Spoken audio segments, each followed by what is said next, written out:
नमस्कार दोस्तों, OCN network में आपका स्वागत है। मैं हूं ओमकार चौधरी। कोलकाता से जुड़ गए हैं पंकज विश्वास जी। पंकज जी, बहुत स्वागत है। नमस्कार। बहुत बहुत आभार सर। पंकज जी, शिकंजा कसता जा जी रहा है बुआ भतीजे पर। कल भतीजा हाई कोर्ट पहुंचा था और जो मुकदमे बीएनएस की अलग अलग धाराओं, लोक प्रतिनिधित्व कानून की धाराओं के तहत उनके ऊपर दर्ज कराए गए अमित शाह को धमकी देने के मामले में उनको खारिज करने की मांग की थी। आज सुनते हैं कि मैसी वाले मामले में भी एफआईआर दर्ज कर ली गई है और जो स्टैचू लगाई गई थी, जो बताते हैं कि ममता बनर्जी ने डिजाइन की थी, उस पर भी अब बुलडोजर चलने वाला है।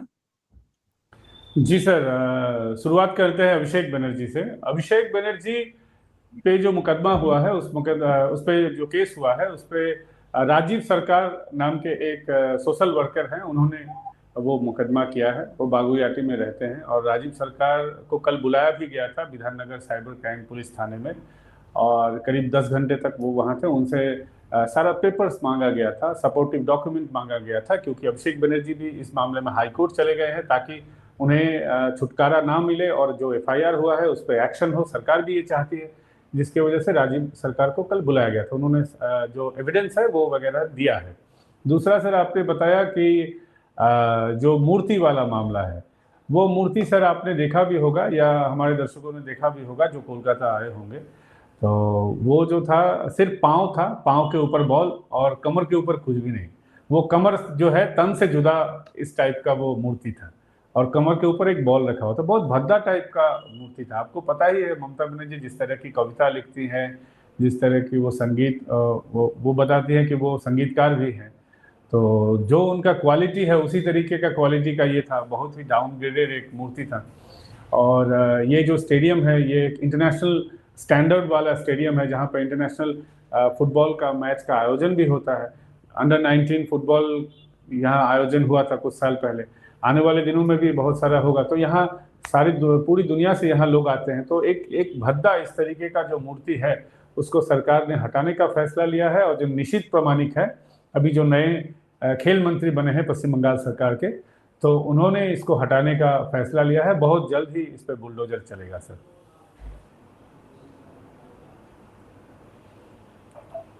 सर आवाज नहीं आ रही है सर। जी, माफी चाहूंगा।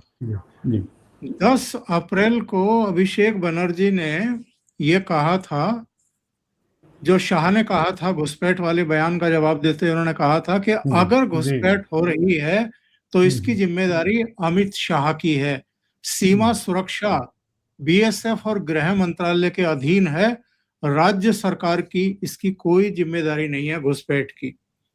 16 अप्रैल को इन्होंने पूर्व मेदिनीनगर के भगवानपुर की रैली में कहा कि अमित शाह को चैलेंज करता हूं, अगर दम है तो 4 मई को कोलकाता में रहिएगा, 12 बजे के बाद मुलाकात होगी। 4 मई को पता चलेगा कि आप कितने बड़े गुंडे हैं। खेला तुम लोगों ने शुरू किया है, टीएमसी खत्म करेगी।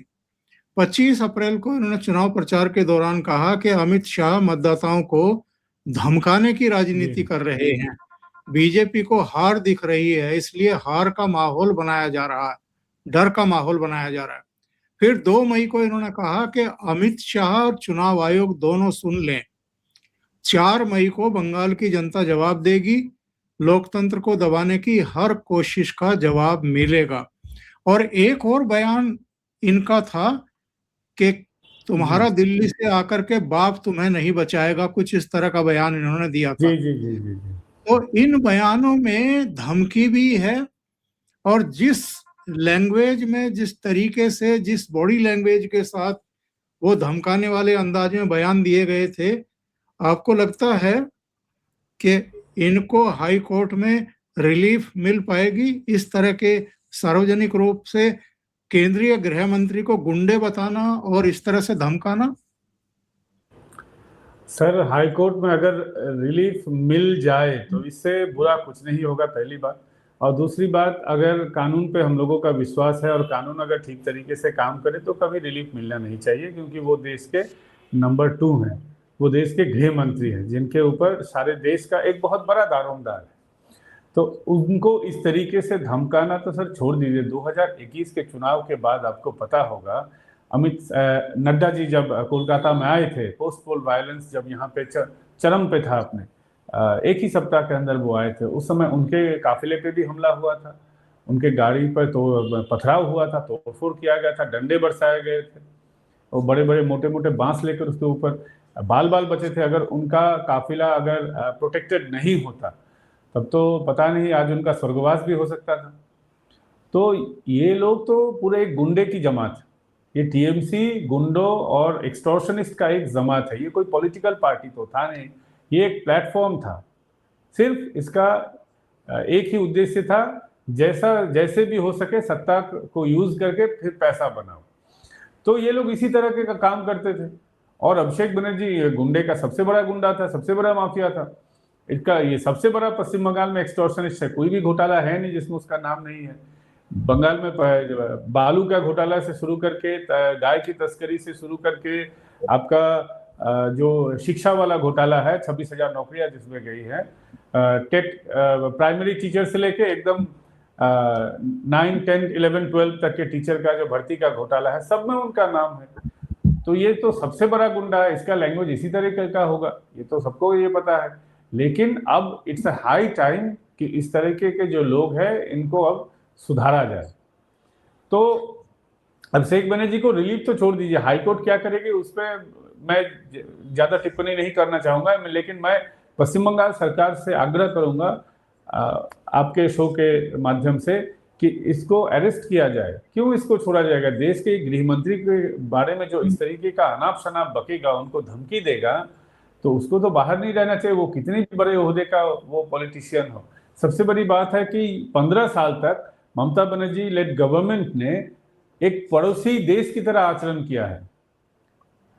बंगाल की जनता, हम लोगों को लगता ही नहीं था कि हम लोग एक भारत के अंदर में रह रहे हैं। जिस तरीके से पश्चिम बंगाल की सरकार, ममता बनर्जी की सरकार ट्रीट करती थी, उनको लगता था कि सच में, जैसा बांग्लादेश ने कहा है कि ममता बनर्जी की सरकार एक बफर स्टेट की तरह काम करती है उनके लिए, सच में ममता बनर्जी एक बफर स्टेट की तरह काम कर रही थी।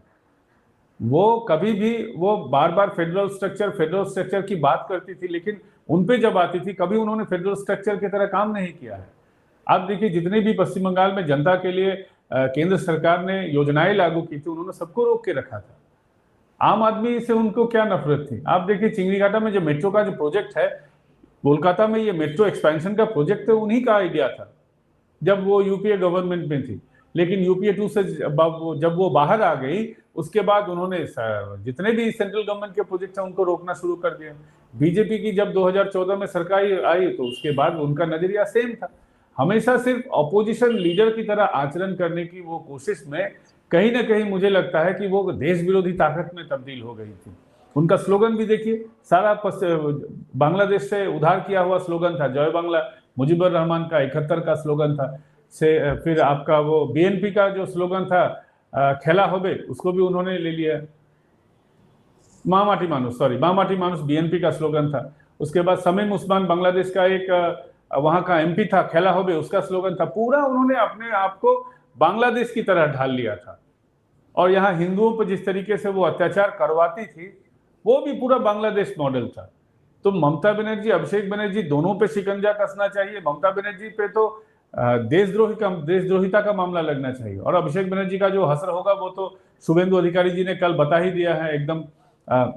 वो धन्यवाद ज्ञापन करने के लिए भवानीपुर गए थे, वहां उन्होंने 4 नामे बताए थे। उसमें एक जावेद खान का बेटा था, और एक राजू नस्कर था, एक मुझे याद नहीं आ रहा, और एक तो अभिषेक बनर्जी का नाम था। तो अभिषेक बनर्जी की प्रॉपर्टीज कितना है उन्होंने तो बता ही दिया है।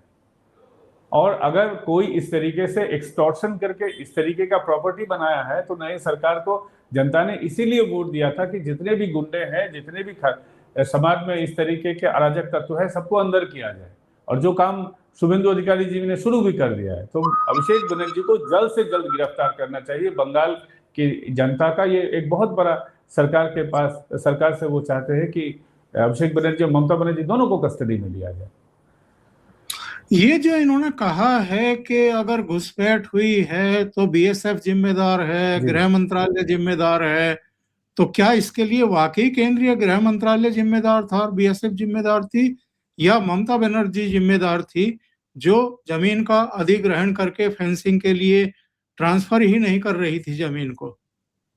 सर, ये बॉर्डर का जो सिचुएशन है ना, ये थोड़ा कॉम्प्लेक्स सिचुएशन है।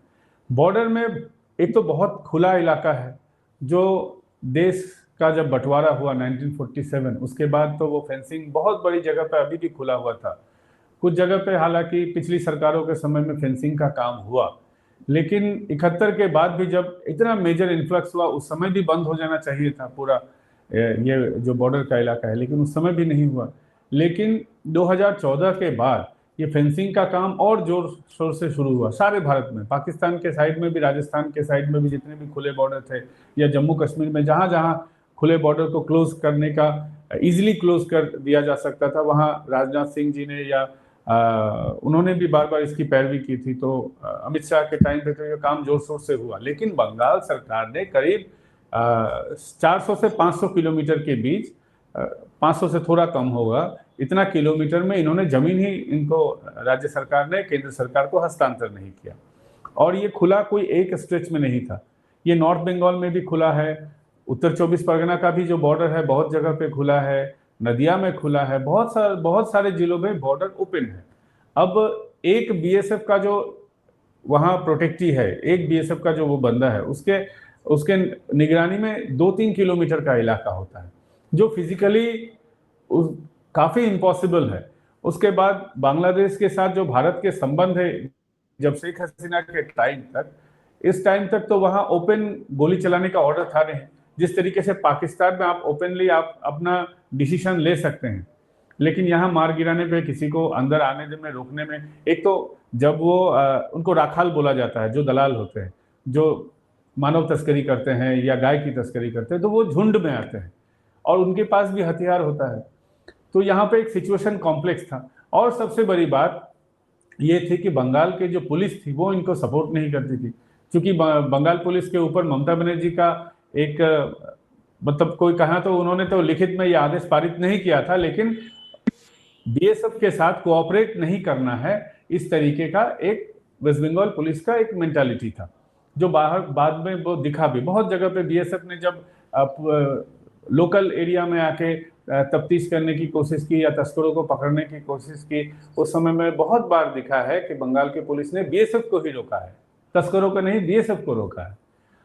तो कहीं ना कहीं पुलिस का जो ये आचरण था, इसके वजह से जो घुसपैठिए थे उनको एक मोरल बूस्ट मिलता था कि एक बार अगर हम बीएसएफ का इलाका पार कर जाएं तो हमें पकड़ने वाला कोई नहीं है, जिसके वजह से घुसपैठ यहाँ दशकों तक यहाँ चलता रहा। लेकिन अब मुझे लगता है कि वो सिचुएशन नहीं है। कल ही मैं जहाँ पे रहता हूँ नॉर्थ दमदम के इलाके में, वहाँ मेरे ही जो थाना है, निमता थाना, वहाँ 8 बांग्लादेशियों को पकड़ा गया घुसपैठिए। अब वो सिचुएशन बदल रहा है, अब पुलिस और बीएसएफ कोऑर्डिनेट करके काम कर रही है। अगर बीएसएफ की तरह से कोई इनपुट आता है तो पुलिस उस इनपुट पे काम कर रही है, और पुलिस खुद ब खुद भी घुसपैठियों को पकड़ना चालू कर दी है, क्योंकि अब सरकार का पॉलिसी उस तरीके का है। अब तो सर हालात सुधरे हैं, लेकिन ममता बनर्जी के टाइम में उन्होंने जो है हमेशा घुसपैठियों को ही शरण दिया है, घुसपैठियों को ही मदद दिया है। ये सिचुएशन जो दिल्ली में बैठे हुए पत्रकार है, जो जिम्मेदार अमित शाह को मानते हैं, उनको यहाँ का सिचुएशन सर समझना होगा, क्योंकि पुलिस इतने दिनों तक कोऑपरेट नहीं करती थी। एक बार अगर आप अंदर आ गए तो अंदर आ गए, पुलिस आप किसी तरीके से, पुलिस उन्हीं को संरक्षण देती थी इतने दिनों तक। तो ये उन लोगों को समझना होगा जो जिम्मेदार मानते हैं अमित शाह को, क्योंकि राष्ट्र व्यवस्था जो है उसमें सबको एक दूसरे का साथ अगर नहीं दे तो राष्ट्र चल नहीं पाएगा। बिल्कुल सही कह रहे हैं। आज तो मेसी वाले मामले में भी जो आयोजक थे उसने खेल मंत्री के खिलाफ एफआईआर दर्ज करा दी है और गंभीर आरोप लगाए हैं। सर, पूर्ववर्ती जो खेल मंत्री थे उनके खिलाफ आरोप लगाया है शतद्रु जी ने, जो शतद्रु वही है जो मेसी का भारत में पूरे जो उनका जो आने का जो कार्यक्रम था उनको ऑर्गेनाइज किया था। और सबसे बड़ी बात है, जो वहाँ पे एनार्की हुआ था, यानी जनता का जो आक्रोश दिखा था वो शतद्रु के लिए नहीं दिखा था, वो दिखा था जो खेल मंत्री थे, खेल मंत्री और उनके जो चट्टे बट्टे थे, उन्होंने मेसी को इस तरीके से घेर लिया कि मेसी को वो देख ही नहीं पाए। तो जिसके खिलाफ सबसे ज्यादा आरोप था, ममता बनर्जी ने जांच कमेटी भी बैठाई थी, लेकिन कभी अपने खेल मंत्री को नहीं बुलाया था, ना ही सुजीत बोस को बुलाया था। सुजीत बोस ने भी एक अलग कार्यक्रम किया था, क्योंकि उनके इलाके में मेसी का एक बड़ा स्टैचू लगना था जो मेसी की तरह दिखता भी नहीं था, जो भी हो उसको भी उद्घाटन करने का प्रोग्राम था। तो इन दोनों मंत्री के खिलाफ ममता बनर्जी ने कोई शिकंजा कसा ही नहीं। शतद्रु को अरेस्ट करवाया था और उस समय के जो डीजी थे उनके खिलाफ जांच कमेटी बैठाई थी, और उस जांच कमेटी में जो जांच कर रहे थे वो उसी डीजी के निचले तबके के ऑफिसर थे। अब सीनियर ऑफिसर को क्या कोई इंटरोगेट करेगा? ममता बनर्जी तो बंगाल की जनता को मूर्ख ही समझती थी, इसी तरीके का काम करती थी। तो वो जांच कमेटी एक्चुअली लोगों को दिखाने के लिए था चुनाव के पहले।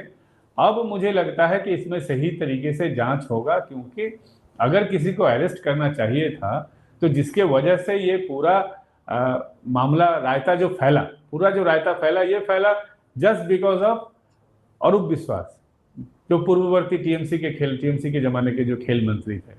और अगर दूसरा भी कोई उसमें आरोपी होना चाहिए वो था सुजीत बसु, जो अभी फिलहाल कस्टडी में है ईडी के। तो जितना ये जो मिसमैनेजमेंट हुआ ये इसी खेल मंत्री के वजह से हुआ। और आपने वो वीडियोज भी देखे होंगे या दर्शकों ने भी देखा होगा कि लोगों ने कारपेट उठा के भाग गए, चेयर तोड़ दिया था। तो ये कहीं ना कहीं पुलिस का भी मिसमैनेजमेंट था, लेकिन न डीजी के खिलाफ कुछ हुआ, ये तो दिखावे का एक जांच कमेटी बैठा था, कुछ हुआ भी नहीं। तो अब मुझे लगता है कि सही तरीके से जांच हो सकता है, और इस मामले में जो खेल मंत्री थे अरूप विश्वास, एक्स क्रीड़ा मंत्री, उनको तो मुझे लगता है कि अब उनको भी बहुत समस्या होगा, क्योंकि पूरा उन्हीं का मिसमैनेजमेंट था। उन्होंने सिर्फ ये शतद्रु को सिर्फ उल्लू बनाया था। और लोग तो ये भी कहते हैं कि अरूप विश्वास के पॉकेट में भी बहुत एक बड़ा अमाउंट गया था उस समय में ये मेसी को लाने में, या उन्होंने जो बीच में एक सेतु बंधन का काम किया, इसके एवज में उन्होंने बहुत इलीगली ही सही, लेकिन एक बहुत उन्होंने पैसा भी उस समय उठाया था इस कार्यक्रम के टिकट को बेच के या दूसरे तरीकों से। तो अगर इस बारे में जांच हो तो मुझे लगता है कि वो इस मामले में बहुत बुरा फंसेंगे। पंकज जी, आखिर में मैं आपसे ये जानना चाहूंगा कि अभी 2 दिन से अमित शाह का एक वीडियो वायरल सोशल मीडिया पर है, इसमें वो बता रहे हैं चुनाव प्रचार के दौरान के जैसे ही हमारी सरकार बनेगी, जो 321 बीजेपी के कार्यकर्ता मारे गए हैं, हिंसा का शिकार हुए हैं, उनके जो हत्या अभियुक्त हैं उनको पाताल लोक से भी खींच कर लाएंगे और सजा दिलवाएंगे। तो उस फ्रंट पर क्या अभी कोई कार्रवाई हुई है? सर, आश्वासन तो दिया है मुख्यमंत्री जी ने। अब 10 ही दिन हुए हैं, लेकिन 10 दिन में बहुत सारे काम हुए हैं, सैकड़ों काम हुए हैं। बीजेपी ने अपने सोशल मीडिया हैंडल पे जितने भी अभी 10 दिन में सरकार ने जो निर्णय लिया है, फैसला लिया है, उनका लिस्ट भी दिया है, जो काम हुआ है। अब 10 दिन में तो सर सब कुछ नहीं हो सकता है, बहुत बड़े बड़े काम हुए हैं, लेकिन अभी तो समय है। मुझे लगता है कि आने वाले 1 सप्ताह के अंदर में जरूर होगा, क्योंकि सबसे ज्यादा चुनाव के समय जो हार्ट टचिंग मामला था अभया हत्याकांड वाला, आरजीकर वाला मामला, उस पर भी ग्रीन सिग्नल आ गया है। फिर सरकार ने जो आश्वासन दिया था महिलाओं को 3000 रुपए अन्नपूर्णा भंडार के मिलेंगे, लक्ष्मी भंडार का जो विकल्प उनका था, उन्होंने भी, सरकार ने वो भी दिया है। फिर सरकार ने 7th पे कमीशन को हरी झंडी दिखाई है। इस तरीके से सर बहुत सारे काम हुए हैं, और मुख्यमंत्री जी ने आश्वासन भी दिया है प्राथमिक रूप से। मुझे लगता है कि 1 सप्ताह के अंदर में इसमें भी फैसला जरूर आ जाएगा, क्योंकि अभी तो कैबिनेट का विस्तार भी नहीं हुआ है। हालांकि शुभेंदु अधिकारी जी ने स्पष्ट कर दिया है कि जो पुलिस विभाग है और होम विभाग जो है वो उन्हीं के हाथ में होगा, तो फैसला तो इस मामले में उन्हीं को लेना होगा। तो अगर जांच कमेटी में किन लोगों को लिया जाए, उस पर विचार विमर्श हो रहा है। अगर वो विचार विमर्श जब कंप्लीट हो जाएगा तो मुझे लगता है कि मुख्यमंत्री जी वो अनाउंस भी कर देंगे और जल्द वो अनाउंसमेंट हो जाएगा। पंकज जी, बहुत बहुत धन्यवाद जुड़ने के लिए, इतना समय निकालने के लिए, कई महत्वपूर्ण मुद्दों पर चर्चा करने के लिए। Thank you so much. नमस्कार। Thank you sir. नमस्कार सर। नमस्कार।